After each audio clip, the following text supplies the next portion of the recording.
The heat in Phoenix does not just sit on your skin, it presses down, it smothers, it makes the air feel thick enough to chew. I dragged my suitcase up my driveway after a 7-day work trip, the sun bouncing off the concrete, my shirt already sticking to my back. All I wanted was a shower, cold water, silence, and my own bed. Then I saw the paper on my front door. One sheet taped dead center with clear packing tape like someone was posting a garage sale sign. The words at the top were bold, all caps, notice of default, intent to foreclose. Then my eyes dropped to the line underneath, collateral, my address, my house. My hands went cold even in that desert heat. I read it again, same words, same address, same threat. I am not dramatic, I do not panic in public, I work in risk. Panic is what people do when they do not understand what is happening. But standing on my porch, staring at a foreclosure notice on a home I have never missed a payment on, I felt something tighten behind my ribs. My phone buzzed in my pocket. Mom. I answered because some stubborn part of me still believed there had to be an explanation that did not involve my life being set on fire. I said, hey, trying to keep my voice steady, what is this on my door? There was a pause, not surprise, not confusion, just calculation. Then my mother Diane spoke like she was asking me to pick up milk on the way home. You are back, good, come inside, we need to talk. My throat went dry. Why is there a foreclosure notice on my house? She exhaled like I was being difficult. Maya, do not start, it is just paperwork. We need you to sign something, then it is handled. The way she said sign something made my stomach drop. I asked, who is we? Another pause. Then she went softer, sweeter. Your father and I are here. Ethan is here too. Of course he was. Before I tell you what I walked into when that door opened, let me say this. If a family member ever treated you like a personal bank, you know exactly what is coming next. My key did not work. That should have been my second warning, but the first one was the notice itself. The key refusing to turn just confirmed what my gut already knew. I tried again, harder, nothing. Then I noticed the hardware, bright, clean, new. They changed my locks. I stood there with my suitcase, hand on the knob, sweat running down my spine, and I felt this strange, detached clarity settle over me. This was not a misunderstanding, this was a move. The door opened from the inside. My mother stood there wearing one of my robes, not hers, mine, the one I bought after my promotion, because I wanted one nice thing. She smiled like I was late to a dinner reservation. There you are, she said, come in, we are waiting. I stepped inside. The living room lights were on, my air conditioning was blasting like a refrigerator, the smell of my expensive candle was in the air, the one I only light when I want my home to feel like a sanctuary. My sanctuary looked occupied. My dad, Frank, sat on my couch with his shoes on, one ankle propped over his knee, remote in hand like he owned the place. A stack of papers sat on my coffee table, neat like a file packet. And Ethan, my younger brother, the golden boy, was sprawled in my armchair, tapping on his phone like this was nothing. Ethan looked up and gave me a grin that was half charm, half arrogance. Hey sis, long trip. I did not answer him. I looked at my mother. Why did you change my locks? My mother shut the door behind me, then slid the deadbolt into place. Click. A small sound loud enough to make my pulse thump. You were gone, she said. We had to handle something and we needed privacy. Do not make this a scene. I stared at her. You broke into my house and changed my locks. My dad finally looked up from the TV like I was interrupting him. Do not be dramatic, he said. Sit down. I did not sit. I walked to the coffee table and looked at the stack of papers. The top page had a logo I did not recognize and a title printed across the top, short-term loan agreement secured by real property. Then my address again, my home listed as collateral. I flipped to the signature page. There was my name. A signature that looked like mine if you squinted, but it was not mine. I did not scream, I did not cry, I did not ask how could you, I asked the only question that mattered. Who signed this? My mother answered immediately. You did. I blinked, I did not. My father sharpened his voice. Maya, stop, we do not have time for your attitude. Ethan finally sat forward doing what he always does, playing the victim while pretending he is still in control. Look, he said, it is not as bad as it looks. That is what liars say right before everything gets worse. I turned back to the documents and started reading like it was my job because it is. I found the interest rate in seconds. 18% per month. Not per year, per month. I looked up at my father. Are you out of your mind? My mother waved a hand. It is temporary. That is not temporary, I said. That is predatory. Ethan shrugged like I was overreacting. I just needed quick cash. It is fine. My father leaned forward like he was the calm authority in the room. Ethan made a mistake, he said. We are fixing it. That is what families do. Then he pointed to a line and tapped it with his finger. You just need to sign the updated agreement, so it is clean. That way the lender backs off. End of story. There it was, the trap. They already did something illegal, now they wanted my real signature to make it legal. They were not asking me to save Ethan, they were asking me to save themselves. My mother stepped closer and put a hand on my arm, squeezing gently the way she did when I was a kid, and she wanted me to obey without a fight. Honey, she said, do you want your brother to get hurt? I pulled my arm away. Hurt by who? She lowered her voice, the people he borrowed from. My dad said they have been calling, showing up, it is serious. I glanced toward the front window. My neighborhood was quiet, no cars lurking, no shadowy men in the street, just sunlight and silence. If fear is real, it leaves evidence. I looked at Ethan. Ethan, I said, calm, how much did you borrow? Not much, he said quickly. My father answered for him 60,000. My mouth went tight, and where did the money go? Ethan lifted his hands like the question offended him to handle something. My mother cut in, Maya, do not interrogate him, he is stressed. I stared at all three and felt something in me settle like a lock clicking into place. This was not a family meeting, this was a liquidation event. They brought me home, locked the door, and put my house on the table like a sacrificial offering. And they expected me to sign because I always sign. Because my whole life I have been the one who keeps the system running. I am the scapegoat, Ethan is the golden child. When he burns the house down, they hand me the hose and call it love. I took a slow breath. Then I said evenly, I need 10 minutes to read this. My mother relaxed instantly like she just won. See, she said, your sister understands. Ethan smirked like a kid who got away with stealing. I picked up the papers and walked into the kitchen. Behind me I heard my dad say, do not take all day. I did not respond. The moment I was out of their line of sight, I pulled out my phone. I photographed everything. Every page, every signature block, every term, the lender name, the loan number, the contact information, the lines that tied my address to Ethan debt. Then I did what I always do when something is corrupt. I created a record that could not be erased with a family story. I emailed the images to myself with a subject line that would stand up anywhere. Urgent suspected forged signature and fraudulent secured loan tied to my property. Time-stamped stored. Because families like mine do not just lie, they lie about what they lied about. If I did not document it now, they would rewrite reality by morning. While I was doing that, my father came into the kitchen, quiet, controlled, dangerous. He leaned against the counter. Maya, do not make this harder than it needs to be. I did not look up. You changed my locks. He scoffed. You are focusing on the wrong thing. I am focusing on the fact someone used my home in a fraud scheme. His jaw clenched. We did what we had to do. No, I said, you did what was convenient. My mother called from the living room. Maya, stop acting like a lawyer, just sign it. I finally looked at my father. Do you know forgery is a felony? He did not answer. That silence told me everything. If he believed he was innocent, he would argue, but he did not. He was hoping I would be obedient. I walked back into the living room with the papers. Ethan watched me like I was a lock. He assumed he already knew the combination too. My mother stepped forward. Are you ready? I smiled, small, controlled. Almost. I said, I need the lender phone number. My mom pointed at the page. It is there. I nodded and pulled out my phone. Then I did the one thing they did not expect.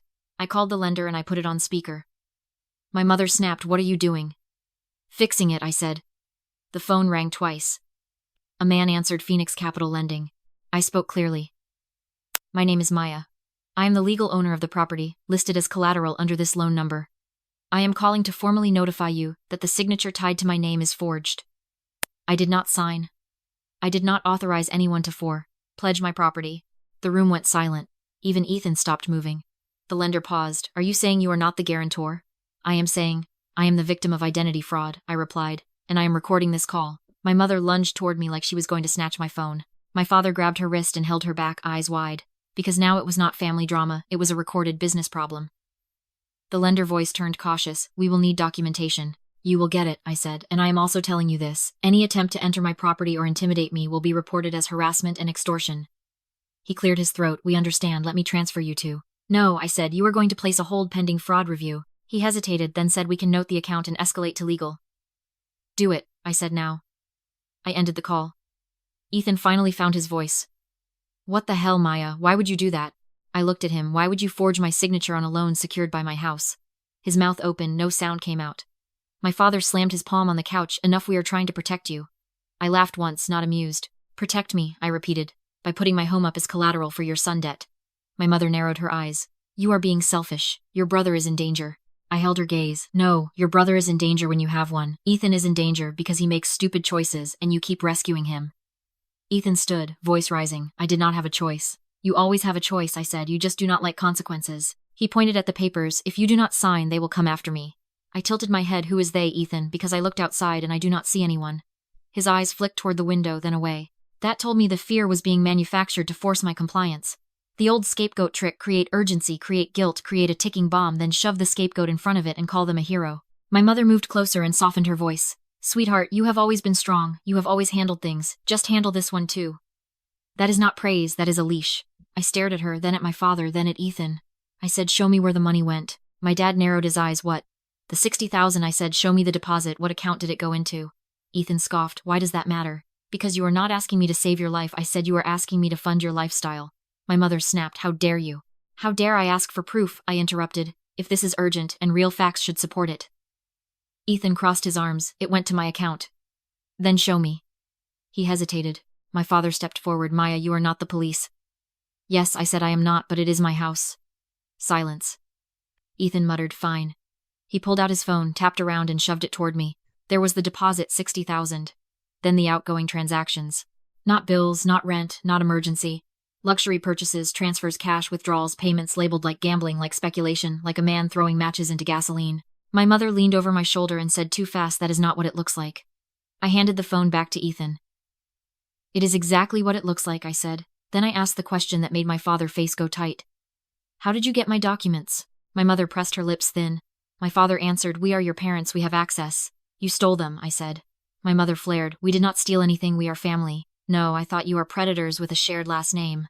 That is when my mother pulled out her last card like she had been waiting. She marched to the hallway desk, yanked open a drawer and slapped a document on my coffee table. Power of attorney, she said, I have the right to act on your behalf. I stared at it. My name, my information, a notary stamp. A signature that looked like mine, close enough to fool someone who wanted to be fooled.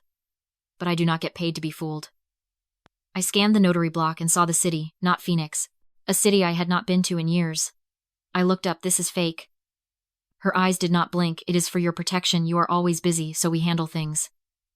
I nodded slowly. Then I said, the moment you pulled out a fake power of attorney is the moment you stopped being family and started being a case file. My father barked, do not talk to your mother that way. Then tell her to stop committing felonies, I replied. Ethan stepped forward, voice shaking. Maya, please just sign the new agreement, we will fix everything later. Later is how people like them bury consequences. I looked at Ethan and said softly, if you want me to help, you are going to put something in writing. He blinked. What? A message, I said, a simple text so I can send it to the lender and negotiate. My mother snapped, no. My father hesitated because he wanted the problem solved fast. Ethan looked between them like a kid waiting for permission. I kept my voice, even if you do not want me to help say it, but if you want me to talk to them, I need you to admit what happened in your own words. Ethan swallowed, what do you want me to say? I met his eyes. Text me, I used your property documents to secure a loan, I forged your signature, I need you to fix it. My mother exploded, absolutely not. My father said, Maya, you are being cruel. No, I said, I am being smart. Then I turned to Ethan, either you send it or I call the police and report fraud, your choice. Ethan's face crumpled, real fear this time. He pulled out his phone with trembling hands and he texted me. Maya, I am sorry I used your house documents to get a loan. Mom and Dad helped me. I need you to sign so it is legal. The message popped up on my screen. My mother forced a smile. Good, now you can sign and make it right. I looked at her. She still did not understand. She thought that confession was the road to saving Ethan. She did not know she handed me the knife. I took a screenshot. Then I emailed it to myself. Time-stamped, stored. Then I asked one more question. Ethan, I said, is it only 60,000? He froze. My father jumped in. Yes, that is all. I turned my gaze to him. I did not ask you. Ethan, mouth opened, closed, then he whispered, it is complicated. I nodded. Show me your account again. He shook his head. I said, Ethan, if you lie to me now, the next call I make is to law enforcement. He handed me the phone. There were not one deposit, but three. 3 different lenders. 3 disbursements. 60,000 was the most recent, the total was closer to 180,000. I slowly looked up at my parents. My mother's face went gray. My father's jaw worked like he was chewing rage. So I said, calm as ice, this was not help your brother one time, this was make your sister the permanent financial corpse you feed on. My father stepped closer. Watch your mouth. I leaned forward slightly. Watch your crimes. Ethan started crying, real tears. Maya, please, he said, I did not mean. You never mean it, I replied. You just do it. My mother stepped toward me, hands shaking. Honey, we can fix this. We can refinance. No, I said, you can fix this. My father's voice turned dangerous. If you do not sign, they will come after the house. They cannot come after my house with a forged file, I said, but they can come after the people who signed and submitted the paperwork. My mother's eyes widened. Maya. I held up my phone with the screenshot. They are not coming after me. I said they are coming after you. I did not sign anything. Instead, I went back into my kitchen and did what I do when something is corrupt. I created the paper trail. I sent the lender a formal email with the photos proof I was away during the supposed signing, the fake power of attorney, Ethan written confession, and my statement that I did not authorize any of it. Then I filed a fraud report. Then I called someone. I trusted someone who does not hide behind family loyalty. When I returned, my mother was pacing. My dad was furious. Ethan looked like he might throw up. My mother pointed at me like I was the criminal. You are destroying this family. I kept my voice low. I am not destroying anything, I said. I am refusing to be destroyed. My father tried intimidation, towering over me. You think you are better than us because you have a job. No, I said, I think I am better than this because I do not commit fraud, then demand someone else pay for it. Ethan lunged. You are supposed to help me. You are supposed to be an adult, I replied. That is when my mother screamed that if I did this, I was not her daughter. There it was, the mask off. In families like mine, love is conditional. It is not love, it is a contract, and the payment is my life. I nodded once. Okay, I said, then we are done. 2 days later, the lender called again. Different voice, different tone, cautious now. We have reviewed the documents. We are placing the account on hold pending investigation. We will be contacting the borrower and the individuals who submitted the power of attorney. Good, I said. That same day, Ethan called me over and over, then he started texting. First it was pleading he was sorry, he would fix it. Then it turned nasty when he realized tears were not working. He called me selfish, he said I wanted him dead, he said I was jealous. My mother left a voicemail, her voice shaking with rage. If your father has a heart attack from this stress, it is your fault. My father sent a single text, do not come back. I looked at it, and for the first time it did not hurt. It felt like someone stopped squeezing my throat. Because the truth is, I never belonged to them. I was their safety net. And now I was cutting the cords. I hired a locksmith that afternoon. I watched him remove their new lock and replace it with a system I controlled. Then I installed cameras. Front door, back door, garage, side gate. I changed every password, every recovery email, every account. Because the second you expose fraud, fraudsters scramble. They do not apologize, they retaliate. That evening, my parents showed up. They did not call, they did not ask, they pulled into my driveway, like they still owned access to me. My mother marched to my door and pounded on it. Maya, open this door. I watched on my phone as she yanked the handle and realized the lock was different. Her face twisted.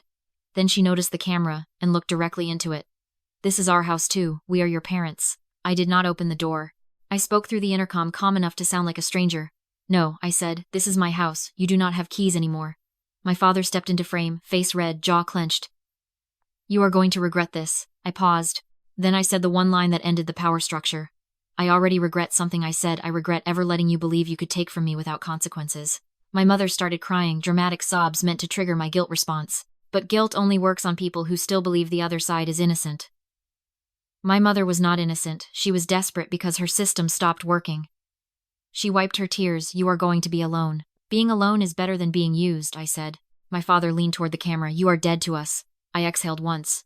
You made me dead to you the moment you put my house on the table, I said. Then I pressed one button. Lock. The door made a small sound click. It was the cleanest sound I ever heard. Freedom does not always arrive with fireworks. Sometimes it arrives with a deadbolt. I kept my house. But more importantly, I kept my boundary. Ethan did not learn. People like him rarely learn until the world stops cushioning them. My world stopped cushioning him. And that was enough. Because if you have ever been the scapegoat in your family, hear me clearly. They will call you selfish the moment you stop being useful. They will call you cruel the moment you stop being quiet. They will call you the villain the moment you stop financing their chaos. That is how you know you finally did the right thing. If your parents tried to force you to sign away your home to save the golden child, would you cut or would you save?